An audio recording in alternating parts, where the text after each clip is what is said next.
So thought it would be a cool idea to make a quick video about how I'm thinking about the acquisition space.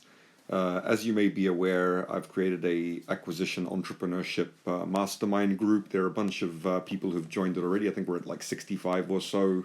So this here is just an overview of how I'm thinking about the game. Now, this is for a little bit of background. This is after being in the startup world, having built multiple businesses from scratch, and this current new phase of my career is more about acquiring and doing deals than building from scratch. And I'm going to try to explain why it should make sense.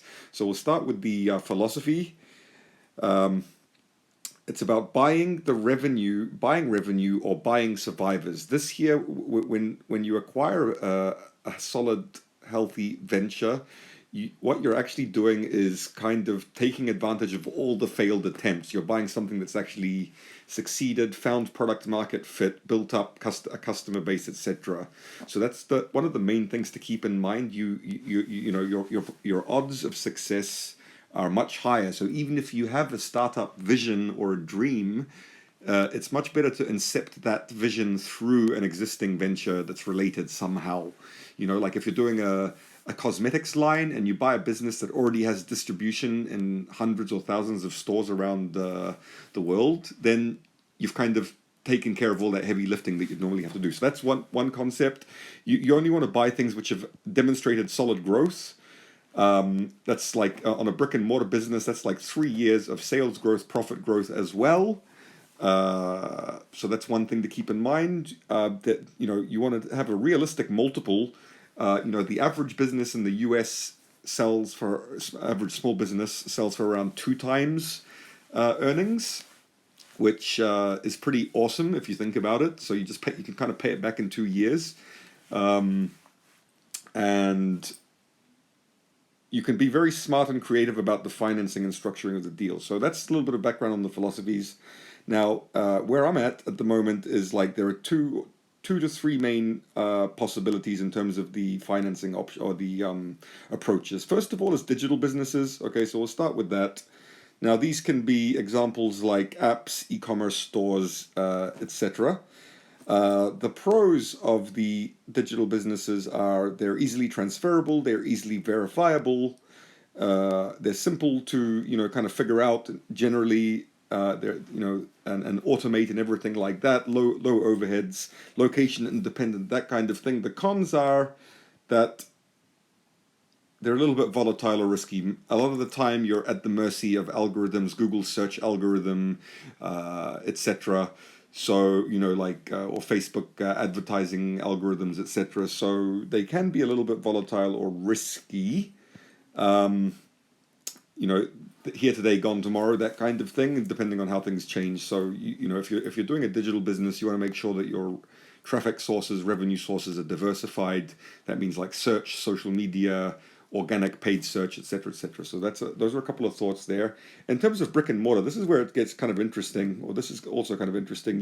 There are two main angles on buying a brick and mortar business. One is like buying a healthy business, and two is buying a distressed business. So we'll start with health. So distressed business means like on the edge of shutting down, almost bankrupt, having a hard time making payroll, making obligations, etc. Let's start with healthy though.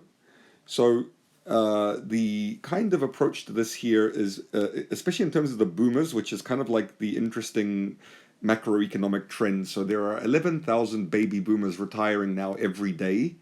And 20% of those baby boomers, this is like my personal parents' generation, they're hitting like 70 years old plus now.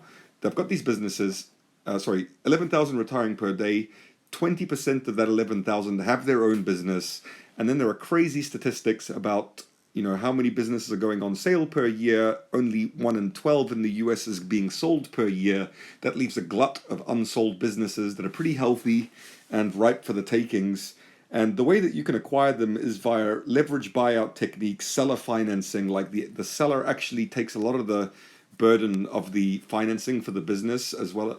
And you can also secure on the assets of the business as well for a little bit of commercial debt, etc. So you can actually buy some like serious revenue and performance with very low cash down. That's kind of like the general philosophy.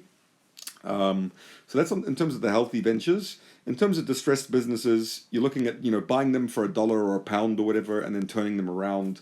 That's a different approach. I'm not so sure about it personally for my needs, but it's a pretty interesting concept.